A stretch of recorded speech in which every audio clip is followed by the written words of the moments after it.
Okay. Well, good afternoon, everyone. We sure appreciate you taking your time out of your Thursday. Um, we're going to do this roundtable a little different because Marty's on here to give an update for the 88th Texas legislature. And of course, Marty is expert extraordinaire. Uh, y'all don't have to look at my bad hair and see my slides for about 30 minutes. So, Marty, thank you for being with us and take it away. All right, well, thank you. I need to start off with an apology because lawmakers have yet to really look at legislation. So I thought we could still have a meaningful update by looking at some of the bills you're tracking, and then I could do my Johnny Carson impersonation and give you my predictions on what I think about some of these topics. Just to clarify where we are in the process, next week, March 10th, is the deadline to file bills for all lawmakers, Senate and House. But more importantly, March 10th represents the halfway point.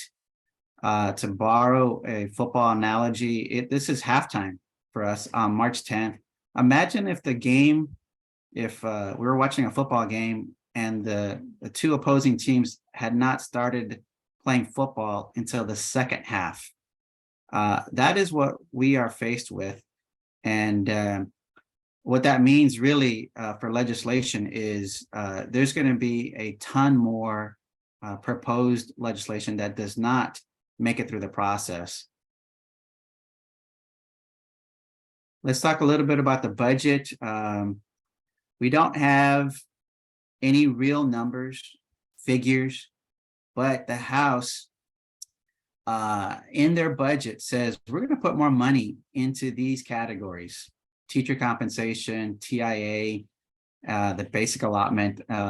So we're anxious, just like everyone else here at the Capitol, to learn how much money of that $33 billion surplus that lawmakers have at their disposal, how much of that is actually going to go towards these categories is the big question.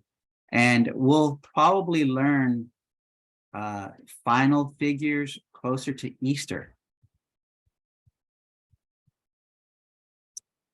So I thought, again, Robin and Mark have done a great job of following legislation, and I thought it would be helpful for those that are following CTAT's bill tracking.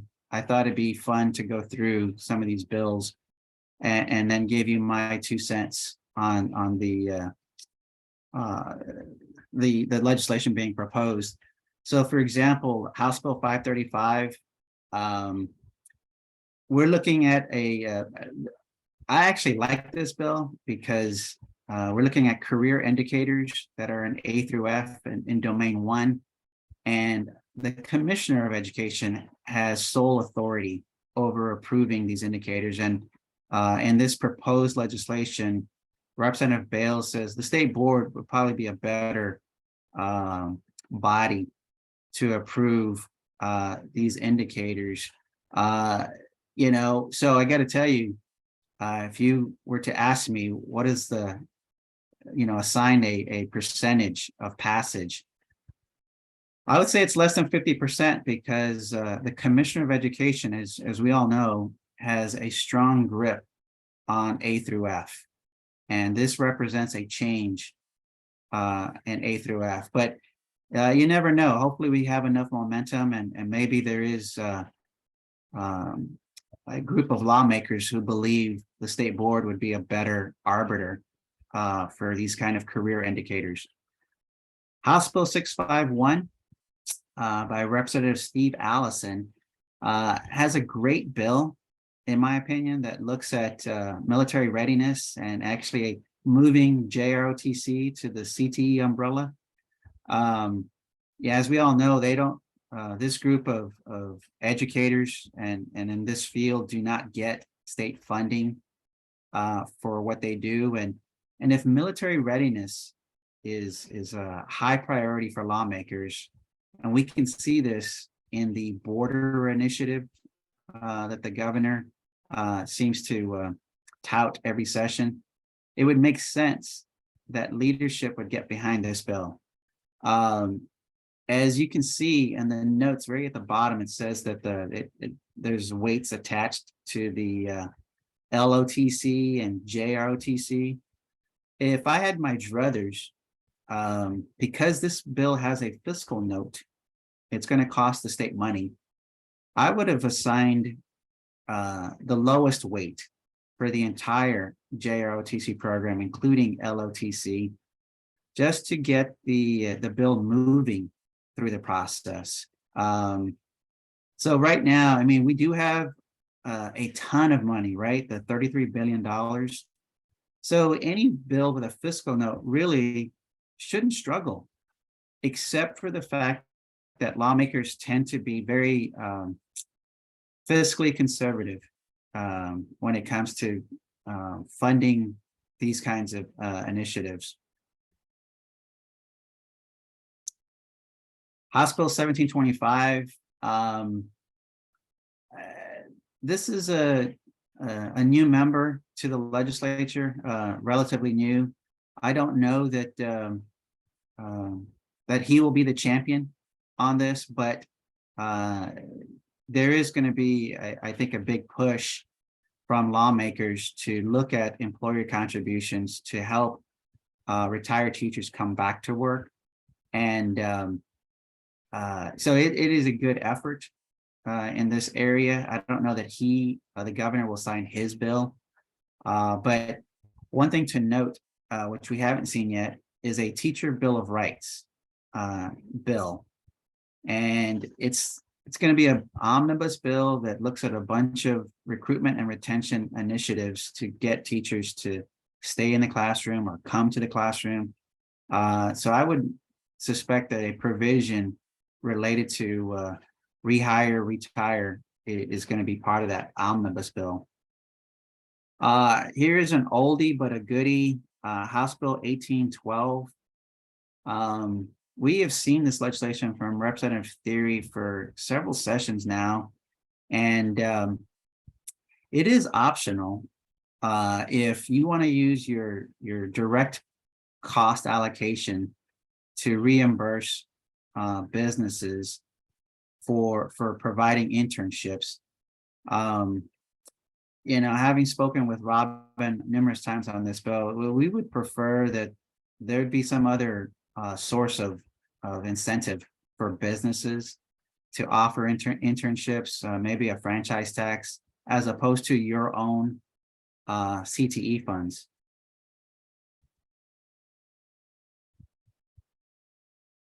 House Bill 2040 by Representative Buckley.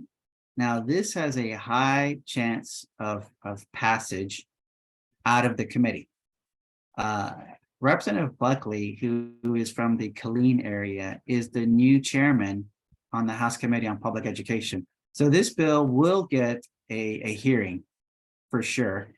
And it's looking again at military readiness, the indicator, which has been much improved and finally resurrected by the commissioner. I don't think the commission is going to have any heartburn, or if he does, it's going to be a small amount. Looking at this issue from the chairman, so it's a safe bill, and they have made very cosmetic and modest changes in the past towards military readiness. House Bill 2346. Going back to the direct indirect cost issue, Representative Guillen, who's been a pretty good champion on CTE, increases it from 55 to 65%. I see that as a modest change, a significant proposal that might get consideration, because we're going to see this bill filed by several other lawmakers. You know, every time there is mention of direct or indirect costs, there is the question of, well, what about the other allotments? Special ed, bilingual ed, comp ed. So we do expect this conversation to be nuanced, and hopefully we get a hearing on both sides of the Capitol, from the House and Senate. House Bill 2615. Everyone knows, I think, what this bill is about, by Representative Gary Gates.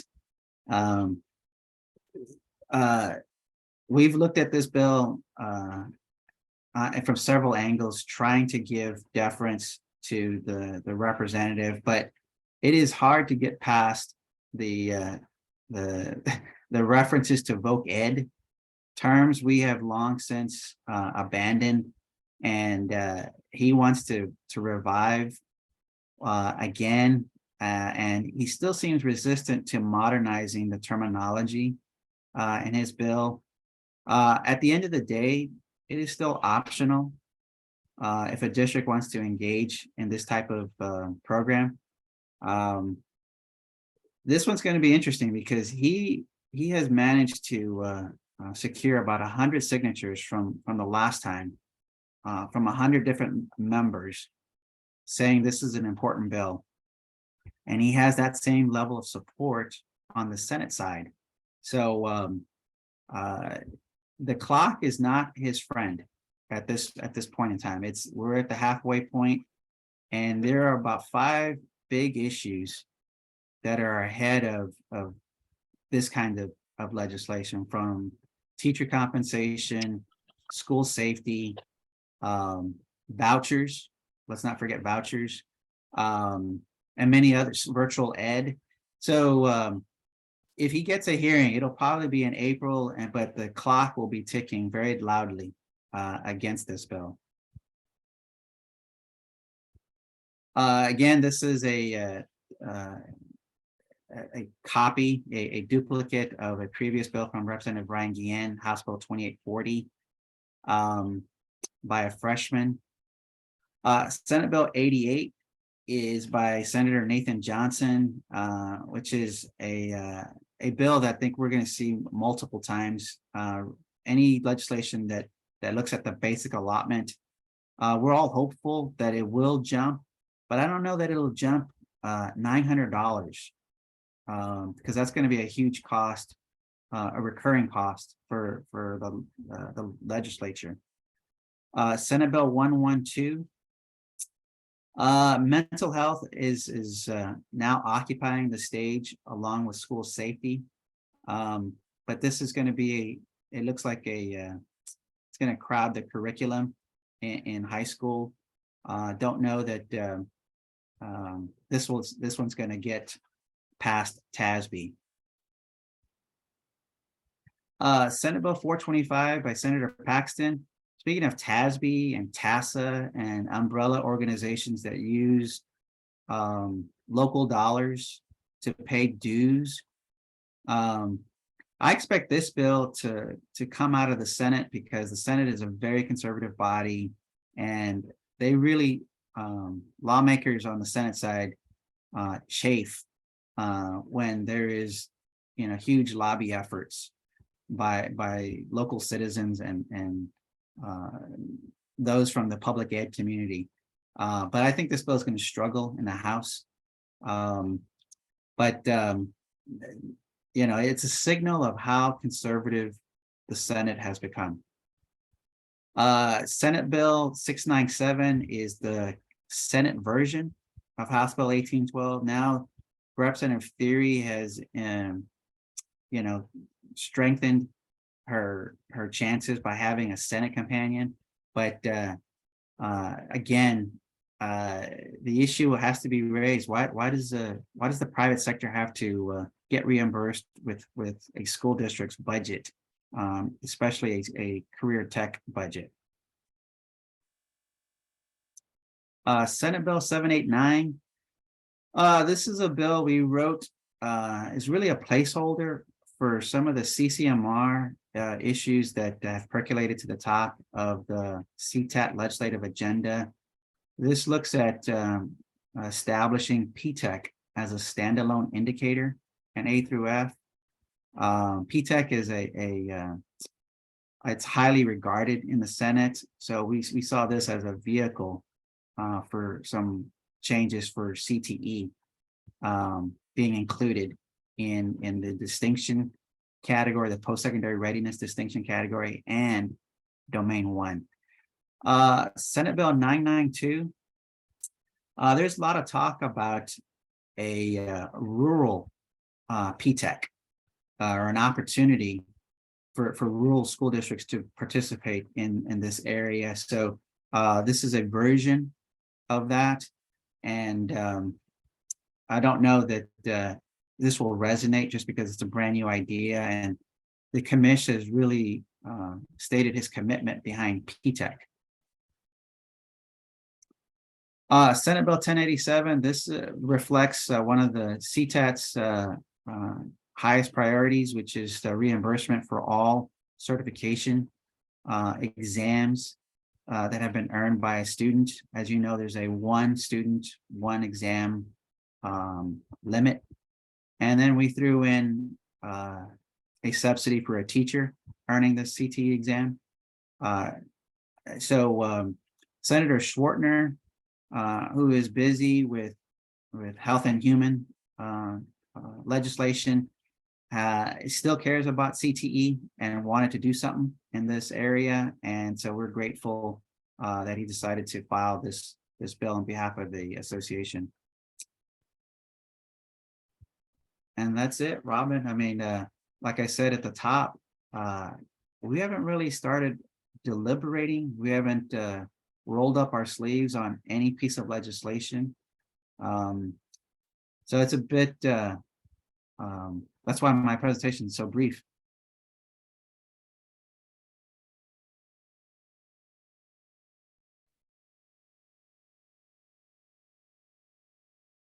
Have you seen any, there's usually like a major school finance bill every session, like HB3, for example, HB5. Have we seen that yet?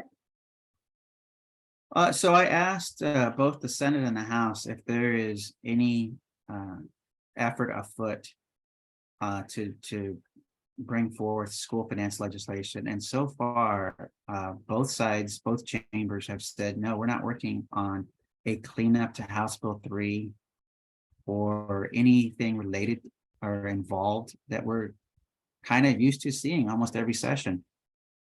So no.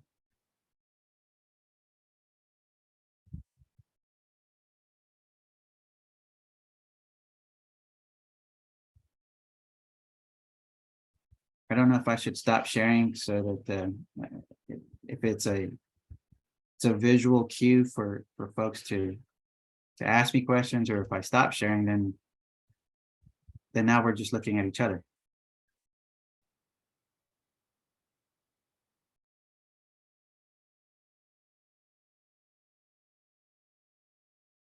Does anyone have any questions for Marty?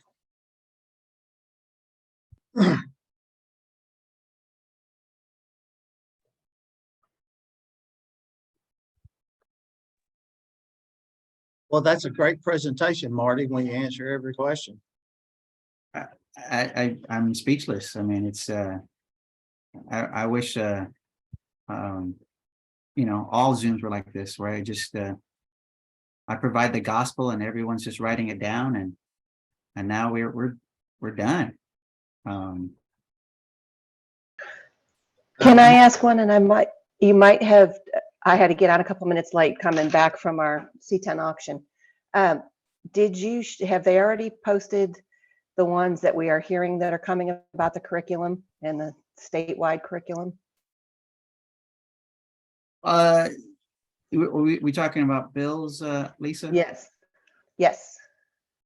Well, so we have until next Friday, March 10th, to see lawmakers file all their legislation. So I don't think we've seen the last of all curriculum bills. But I don't expect many members, because there's been a lot of retirements recently, and so there is not a lot of champions on this issue. So maybe the ones we've seen so far may be the only ones we see going forward. Thank you. Marty, if members want to email or contact their representative, is it better to wait until all the bills have been filed to send your emails? You said March 10th was the day. Yeah, so for bills that have been filed, the ones that I mentioned in the presentation, the ones that you're following on your CTAT tracker, yeah, you're more than welcome to reach out and let me offer some advice. Offer yourself as a resource and talk about the merits of the bill or their lack of merits in the bill, and make yourself available to answer questions about CTE and things that are in your wheelhouse. Because the Capitol is the legislature is run by kids, young adults. Lawmakers really don't have time to really get to the nuances of all their bills. So it's really the staffers that we end up speaking with that are carrying the burden. Marty, I'm also posting in the chat, Google, a link to the a shared folder where I'm going to kind of keep a running list of the bill watches. And then there's a little also deal with CTAT notes in it and why we support, why we don't. Marty, you also have a couple of questions in here about vouchers. What are vouchers going to go through? They'll definitely go through the Senate. The Senate is strongly in favor of vouchers, and we expect that legislation to fly out of the Senate chamber and head over to the House, where the real fight will take place. And in the 20 years that I've been doing this, Republicans have had control of every lever, every committee, at every level. So there's enough votes for a voucher to pass, but they have yet to succeed because largely rural Republicans, lawmakers, state reps have said no to any voucher proposal because they realize it will be detrimental to public education. So, if I had to wager, it'd be like $5 that this is going to end well for us. And they stopped vouchers. And why $5? Well, because last year they had three special sessions to get across legislation that the lawmakers wouldn't do in the regular session. So we may be successful in the regular session in defeating vouchers, but there may be a special in the summer that revisits this issue. If vouchers pass, I'm going the next day open up the Boshier School for the Gifted and Wealthy. See what I can collect. Any other questions for Marty? Well, Marty, hey, we sure do appreciate you taking the time. We know that you're smoking busy this time of year, so thank you a lot, and I'm sure we'll reach out to you in the months to come. Well, thank you guys, and a few clients are as thoughtful and as organized as this group, and I love talking about CTE, and there's always never a shortage of lawmakers who want to talk about CTE. So that's a compliment to you and the leadership here in this organization. So thank you. Thank you, Marty. And if you need to escape. All right, thank you. Thank you, Marty. And now I'm going to, let's see.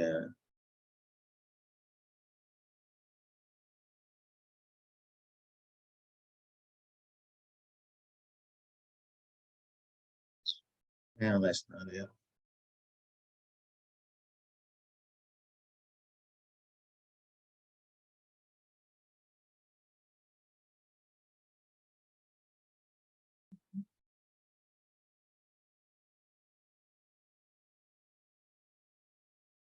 Robin, I'm trying to find my,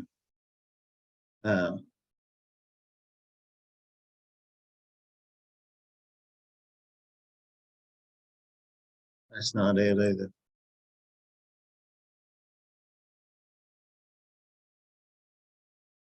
I found it a second ago when I, No pressure, Mark. There's just 108 of us watching.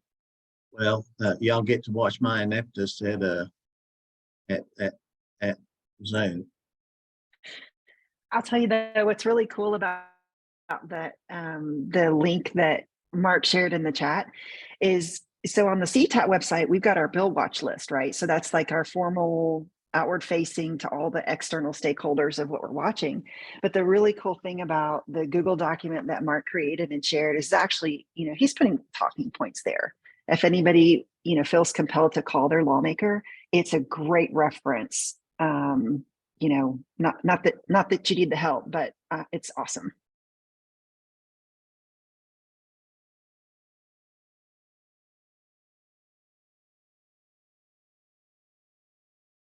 Well, I might have closed out my slides, Robin, when I was switching back and forth because I'm not seeing my share on there. Does anyone have any questions or comments they'd like to bring up before the group?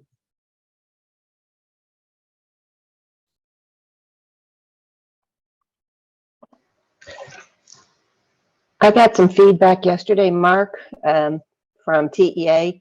I've been reaching out because I'm getting a lot of questions about the 4-day school week and moving forward. And we were asking, will there be another waiver? What's the plan? And they actually sent me, they said, there is, at this current time, there's no plan for another waiver. There won't be a waiver. And that he had the proposed language for what's going to go into the SAW to update it. Right. One of the things you need to know if you're a district that's looking at doing this, it's 8,100 minutes, not 8,000 minutes now. So the new proposed language is each CTE course must be reviewed separately to determine the average minutes per day students attend that course. To receive CTE weighted funding, course periods are required to be a minimum of 45 minutes in length for a total of 8,100 minutes per school year. 3, contact hour V3 is the maximum an LEA may claim for the single course. They're striking that 10-day school period language out of it. And Lisa, and that's what Marcette shared last month when we were talking before the 4-day week, is that the intention is not to do that waiver again this year. Mm-hmm. So thanks for that. And then Ms. Schaefer is asking about updates on the flight plan, and that has been moved to the April SBOE meeting, and Tally Joe is our chair on the legislative task force, and she also visits with one of the SBO members. If Tally Joe is in here, I think she has some insights on flight plan, but the gist is that it's moved to April.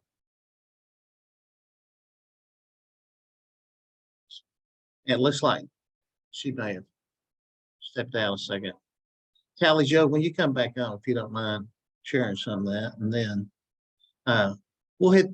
I'm just going to run through these super duper quick because, of course, if your picture's on there, you get showed. But thank all of you guys for the CTAT and being willing to present. It was just a terrific conference, and Galveston's a great place. I hope we don't outgrow it because I love going there. But thank you so much for making such a great conference. And this is the first time we've all been together since that, but can't say thank you enough. Of course, thank you to ICV for providing such a terrific reception. It was all professional until it kind of started moving to the beach, and then it got a little rowdy. And but other than that, it was pretty good. I don't know what happened there, but I took this video. I think they were from the Gulf Coast jumping over the fire. But anyway, thank you so much for making that Galveston such a good trip. And of course, today it is the Declaration of Independence for the Republic of Texas. And it was Sam Houston's birthday, as Jeff said. And Dr. Seuss's birthday, Ricky Ricardo's, and Karen Carpenter's. So Lucy. And so just like John Wayne helped William Barrett Travis and Jim Bowie fight at the Alamo, that's what we all do on these roundtables. We work together. They were asking a question earlier about the YouTube. Yes, the legislative update will be posted on the CTAT YouTube channel, and the 4-day week special is on there too, if you did get a chance to see that. And that was a huge turnout. We had about 100 people, nearly 140 on, and then we've had nearly 100 views after that. So click on that bell and you'll know every time we post a new CTAT video on YouTube. One thing that I for sure wanted to get to is, if you saw the CTAT chat, then we are having the last of our finance plus CTE joint workshops. So if you're in the El Paso area, make sure that you, and you haven't been to a CTAT plus TASBO and finance, that's an opportunity for you and your finance officer to get together and come and be at a conference together. Now, I think what we've learned is that the best thing about this is that you get to spend a day discussing meaningful topics, relevant topics with your finance officer. Don't forget that the CTAT summer conference is in Dallas from July 10th to the 13th at the Anatole. In the CTAT chat and also in some other, there's a call for presentations. And I don't have that on my computer right this second, but maybe Robin or Lindsay or somebody could drop a submission form in there if you want to go ahead and do your presentation. But the deadline for that is May 1st. I know that the past few conferences, everybody's loved them so much, but what's been great about the conferences are the quality of the presentations. So make sure if you get a chance to submit a presentation for the summer 23, and also get your teachers to present. And we're really trying to focus on recruiting law. We have contracted with the business teachers and the technology applications and the tech ed teachers. We think we're going to have great meaningful content for them in the education and training, but we're really starting to recruit hard for the law teacher. So if you have a good law teacher, make sure that they fill out a presentation, and we're going to have separate information for them. And thanks Robin for putting that presentation link in there. And that's just what we talked about a minute ago. Of course, the next gen's through. Sherry or PT, do y'all have anything from the leadership committee at TEA? Hey, Mark. Yeah, let me switch over my slide.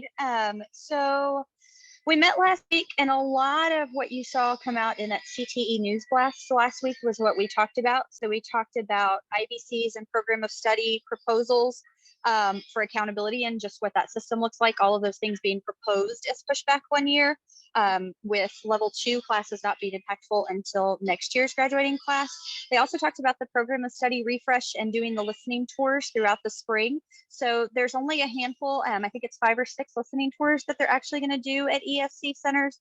They're of course going to record them, but they're going to have the session for district staff, and then a session for business and industry, and then a session for parents and students. And so they really wanted help getting the word out and people attending those. They did say they were not going to remove any programs of study. They're just going to be updating or adding. So we'll see what that looks like. They did talk about the teach reviews and how they're going through some right now. Some folks are sitting on those. And then this summer, of course, adding different teaks that are going to be reviewed. So please, if you can, sign up to be part of those groups. And then something that was not included in that CTE newsletter or that CTE blast from TEA was the Youth Justice Alliance. So it's an organization that really wants to work with our law and legal programs of study to recruit students into the profession of being attorneys. And they really want to support with law clubs and LSAT preparation, following kids through college, all of those types of things. And then they also were asking for our feedback on the CLNA process. So I would say if you're a district that has any information or want to give any feedback about CLNA, give that to one of the TEA leaders from or the folks sitting on the TEA leadership group from your area, so that they can pass that along to TEA. And PT may have something. I think he was on a bus ride with robotics kids on the way to Waco, but if he heard something I didn't, and if anybody's got any questions, let us know. Thank you, Sherry. That's great information. Thank you guys for serving on that. And then, of course, the military enlistment, that's coming back, and all this stuff is in the CTAT chat if you saw that, and the sunsetting IBCs, we've talked about that. That seems to be a done deal. 20% of 5 graduates, whichever is higher, are going to be applied to the CCMR as far as your CCMR scores. And of course, we all know that the proposed requirements have been pushed for 1 year. So the 2024 graduates will be one course in the program of study. 2025 graduates are concentrators plus an IBC. And in 2026, they must be a completer and earn an IBC to get the A through F point. The JET grant takes off in 2023. And of course, that's on the Workforce Commission website. And I think in the CTAT chat, I put all of the links to the reference materials, but there's a minimum of 40,000 that you could get or a maximum of 350,000. So JET grants are good deals if you qualify. Just Sherry has already mentioned the programs of study refresh and the TEACS review work group application. If you've never worked on one of these groups, these committees, I strongly encourage you to do it at least once because it's very eye-opening. And TA is taking applications for that right now. Also, there's a new occupational safety and health TEACS for the new OSHA course. And hopefully when this new OSHA course comes on board, well, in 2 years, they'll add back the OSHA 30 certification because it will be the end of course. It will meet the end of course requirements because we'll have that new OSHA course. Marty did the update, and I'm going to stop sharing and go back to the gallery view. Are we back in gallery view, Robin? All right, awesome. Yes, sir. We all know that I have issues with that. So, but anyway, thanks a lot. And I hope we didn't run over anything too quick, but if you have any questions or comments or something for the general well-being, let's have it now. Hey, Mark, it's Dave Reynolds. Hey, Hey, on that OSHA course, do you know what level they're proposing that? Is that going to be like an upper level or beginning level 1 or level 4? What? they haven't said it yet, but my speculation is that it's going to be like level 2. So you'd have a principles course, then an OSHA course. But who knows? But get on one of those committees because once they have the TEACS and the course established, then the next thing they'll do is decide which programs of study, plural, to put that into and at what level. That's a great point. Tally Joe, I see you just popped on back here. Do you have any update on the new flight plan course? So my understanding is that it will go back to the board in April. And one of the concerns was really when they read through kind of the public comments was the actual name. And so that needed to go into committee. And if you guys remember, we were all at CTAT and they were under a freeze. And so state board was pushed back like to Thursday and Friday only. And so it just kind of got all entangled in February. So it'll go back in April for that final vote. It's already done its readings and things of that nature, but they are reading the public comments. So we do know that. They ought to come up with some tricky name like college What do and you want to career call it? like college and career readiness or career investigation, something real innovative. You know, something that kind of tricks the learner into wanting to be in it. So I was thinking like that would be too easy. So Right. if we can think of something really innovative, right? What can we think of that's innovative and not flights? Right, yeah. Flight plan, interstate highway. I mean, I can come up with a bunch of them that are going. So I Any do oth- know that I have had some meetings trying to advocate for it with some vendors, great people wanting to work on it. One thing that we did find in it, and I wanted you guys to know, it's really a lot heavier on the transitioning in the TEKS. So if you guys are working on curriculum, like when you transition from junior high to high school and high school to post-secondary, those TEKS are much heavier than in our college and career readiness and our investigating careers. So just, and the word academic planning, but those are a heavier component than normal. Thank you, Tally Joe. Anyone have any questions about the flight plan? That's pretty good info. I would like to thank Tally Joe and Robin is ruining my witness protection. I would like to thank Tally Joe and Sherry Bonds and JJ Ayers.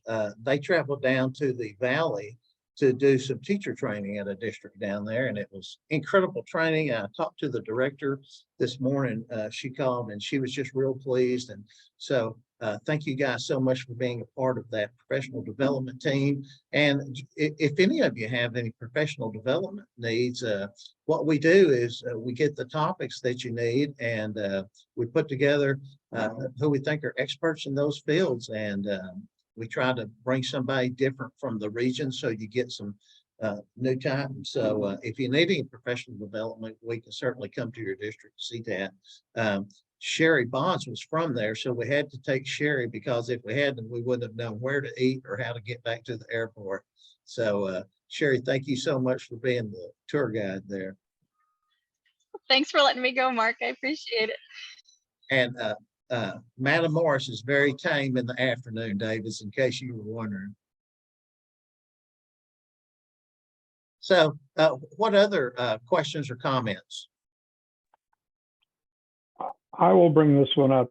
We've been having quite a few conversations on our local CTE director chat, and is anyone else struggling? Like, I'm meeting with teachers after school today about booking our hotels at the Kalahari or HOSA, because they're requiring a one-night upfront deposit, and they'll put it back on the credit card if you have a PO. It's just, it's kind of a mess. And plus the fact that it seems like HOSA, BPA, we're moving our student activities to resort environments. And we want the students to have an incredible experience. We all do. But the experience is the conference and the competition, and using community tax dollars to pay for our students to be at a resort becomes problematic, because I mean, we're spending a lot of money on these hotels now. And CTSOs now, and I understand it because of room block requirements, are requiring that if you want to compete, you have to stay at the conference hotel. So is anybody else struggling with that? Because I know in Central Texas, we are. We are, and the way that we've had to work around it is we end up writing a PO to our Bank of America card for the district and pay for it on that card, so that the teacher isn't liable for anything. But they won't take a check, and most hotels won't now, for us at least, but that's been the only way for us to do that. Our teachers and students at Taffy this week were not able to stay there because of the cost was so high, but our HOSA kids next week, or whenever it is, they will stay because the cost is lower.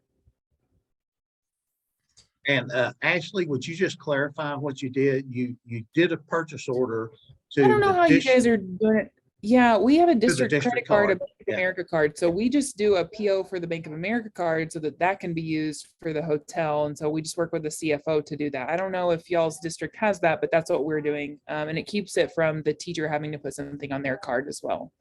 One of the That might be a great challenges, option. one of the challenges we came up with that is, if you read on Kalahari's documentation, it actually says that the physical card has to be present at the hotel on the day if you're booking using a credit card. Using a PO for the credit card may be different, but if you're using a district credit card, that credit card has to be there. And our business office, I mean, I literally have a list of, these are the 3 ways you can do it from our business office. none of which, it basically literally says, we're not comfortable filling out their credit card authorization form or sending a credit card with a teacher. Yeah, and Grant points out they need go ahead, Grant, I'm sorry. Oh, no, that's just the information that we experienced today because we had to shift around credit cards. So things happened pretty quick. But I guess either Mark or Robin, I'd be curious if there's a way to connect with the CTSO leadership and express that concern so we can, work to make sure that those contests are the focus and not the sites. Yeah, that's a great point. And also, maybe we can use our relationship with TASBO. Because it's, I mean, really, we don't care what they do. It's the business, the finance officers that blow a gasket. And so maybe we could get TASBO and us and the CTSO folks and just have a beginning of the year meeting and address some concerns. That's a good idea, Grant. I think for us, part of the problem is that we're so close to Dallas Fort Worth that the major contests that are held here, if you're outside of the 45-mile ring or radius, they make you pay $50 if you don't stay at the hotel. But our district policy is if it's if it's 70 miles. So we get stuck in this like, okay, well, they're going to charge us if we don't stay, but if we do stay, then we're going against district policy. And so that's one of the harder things for us. Yeah, I've sent some strongly worded emails to DECA in my day too, because I'm on their wall. And Jeff Ackman posted in the chat, he said they do a prepaid, preloaded like Bank of America or MasterCard, and they use it. And we used to do something similar to that to pay for cosmetology. So I know that that's possible to get a prepaid Visa card, and maybe that's a way to get around it too, Rick. Thanks, Jeff.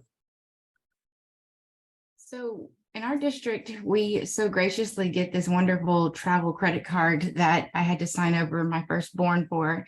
And so I have that wonderful card, but for the competitions or the hotels that require the credit card on site, that doesn't work when you have competition, 2 different places for 2 different organizations going on in the same weekend that both require the card.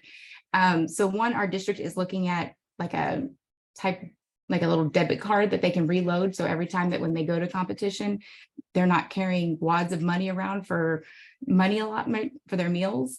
But kind of just if you call before the 10 days before the competition and you give them your credit card authorization form, because again, we had somebody in Dallas, we had somebody in San Antonio with 1 travel credit card. They allowed us to get past that, having the credit card on site, but you have to do it well in advance and have all of your ducks in a row when it comes to hotel rooms, confirmation numbers, all the things. We had to get a hold of a couple managers, but we eventually got around it. And then I will kind of just speak on the CTSO side, because I have had heavy involvement with the organizations in the last couple of years. The advisors, and it's really been more for convenience, is because if you stay in a hotel that doesn't have anything around and you can't really use bus transportation to get back and forth, like in downtown Dallas, there's nothing that's right there, especially parking.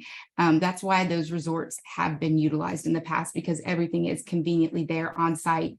And if you've got 100 kids that are traveling, you're not going to 20 different places. It's all right there. I know that's been a concern for us, but it's still kind of what came out of convenience for the students. So.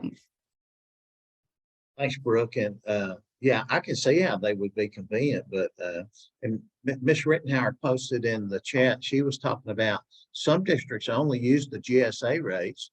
And what my experience has been is that it's fine for the students because you can pile up 2, 3, 4 students in the room. And so you're always good there. It's when you put a teacher with them.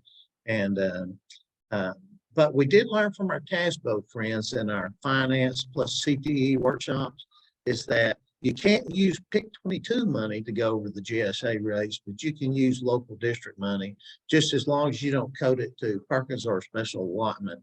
You can use other funds to supplement that. Great Couple things we did in Bryan. One, we started using a travel agent for all our travel. And that has helped because they'll prepay a lot of that stuff, and then we send the PO to the travel agent. Number two, we went to using what's called P cards. And so basically it's a credit card that we preload, and we give one of those to all of our teachers that are traveling, so that you don't have to have one credit card. Every teacher has their own credit card. And then we can control that internally, you know, the amount of money that's on that P card. And so that's been very helpful as well. If you got 5 teachers traveling, we'll give out 5 P cards or preloaded with money. So that's just some things that we've done here to ease some of those burdens. David, I think that's where the world's going, because schools are the last bastion of sending checks. And so I think everybody's going to go to a P card or a credit card, and the rules still should be the same. If you don't have a purchase order, don't use the card. And it'd be just like if you're paying for it with your own money. If you use your own money without a PO, you're not getting reimbursed. You know, so I think that's where districts are headed. And so it's good to know that Bryan has moved that way, because you know, the dominoes will start to fall. I think one of the things that, and just looking at it from a district perspective, is if the resorts where a lot of people want to go, and I get it, everything is there. It's all, you know, I mean, we're going to the Anatole this summer ourselves. But requiring it, that's where it becomes a challenge. If I want to send my kids to Round Rock, but I don't want to pay $1,100 on one of my teacher's credit cards, who that's really what it comes down to, because they're going to be there, then not having the option of my kids staying somewhere else is where the problem is, because there's plenty of housing places to stay in Round Rock. But if the only option I have is Kalahari, I'm literally meeting with these teachers, and it's like, okay, which one of you are going to be willing to do this? Because we may have to say, I have kids who qualified for state, and we're going to drive back and forth. And that's not a lot of fun from Seguin to Round Rock. Pretty good hike, isn't it, Rick? Yes, and it's not the best experience for students, and we don't want to have to do that. And so it's finding an option, or having an option, is really kind of what we need. And that's, so sorry to jump in, but that's where I mentioned, you know, reaching out and advocating with the CTSO leadership, because they have to contract those BEOs well in a year in advance. And if you've ever done that process, it's really extensive. And when you look at retention rates and requirements for hotel numbers, unless you're going through a city housing and recreation, it's just a nightmare. So I can see why it's easy for the CTSOs to do that. But, you know, I think leveraging our ability to advocate for those options in advance, recognizing that it may be a couple years out before we see any benefits, that should start soon, in my opinion. Yeah, that's a great point. And probably, I bet it's more than 2 years. I heard one of them, they had it all the way out till 2029 on where they were going to have their contest site. So great point, Grant. That's not going to be solved tomorrow, but I think y'all had a good idea. If we could just have a summit where they understood our issues, and they could hear it from the administrator and from the finance officials at the same time, I think that'd be real meaningful. Brooke posted in there, another problem is if you only have king rooms, then you have to have more rooms. You know, Brooke McClure and I just put a pillow between us, and that seems to work out. You can stack them in there that way. So if that helps you. Yeah, but I can't stuff 8 kids to a room with 2 king beds. You might have to have more pillows. I have a question. Yes, Sorry. ma'am. So it's in relation to, it's my problem right now is not HOSA, but it's Skills USA. So I was trying to book rooms for my group, and I needed 8 rooms. Well, going through their system, I couldn't find any hotel that had 8 rooms for the dates that I needed. I even went as far as calling, trying to find the hotel and go outside of the conference rate just to keep all of my teachers and students in the same hotel. I was told from the hotel that I could not go outside the conference rate. I mean, outside of the system that Skills USA had set up, even if I wanted to pay the full price. And I said, well, what if I go through like Travelocity or something? Can I still bring in my tax exempt form and have that honored? They said, no, they wouldn't do that. So that, I mean, that's just another, so now I've got teachers and students from our district in 2 separate hotels. So it's making it harder to figure out exactly how the breakdown is going to go. So just another. So I was going to tell you on that side note, I had the same concern with Skills. I just had to write a 60-room contract. What was included in the contract? So I write contracts for the hotels. And so Okay. instead of that way, there's no credit card put up front because there's so many for us in CISD. And so we wrote one for district, nightmare, number one. Number two, we couldn't find any rooms for that many, right? We needed like 63, you know, so many. And I had to write a contract with that hotel, just like I was an entity, to be able to get them at the rate of $300 a piece. Okay, well, I may be contacting you to get info on that. Yeah, so my admin assistant had to do it, you know, like you would write, like we would write a CTAC contract. I wrote one just like that. Okay. Well, I tell you what, if you guys are putting, if you have 2 teachers and where one can stay at a hotel with students, I wouldn't put students at a hotel where I didn't have a teacher. And that may be what you're saying, but I sure wouldn't do that. No, that wasn't I was going to have my teachers I was trying to figure out how to split it, because in my case, I have one teacher that has female students, so she's got to have her feet, but she also has a male student. So, but because I was only able to get 4 rooms at each hotel, I'm trying to figure out exactly how I'm going to break up the kids, because I have, I think 24 people going, maybe not, I don't remember exactly, but I'm trying to figure out how I'm going to break up the kids, knowing that at one hotel I have 4 rooms, but 2 of those rooms are going to be taken by teachers. So that only allows me 8 kids to stay at that hotel. And then the other hotel has, you know. I'd recommend doing exactly what David said. Reach out to a travel agent and tell them what you need. And then you can pay the travel agent, and the travel agent will 100% sure take your tax ID. So you might try that. That'll be my next step. Thank you. Bonnie says travel is a nightmare. Yes, ma'am.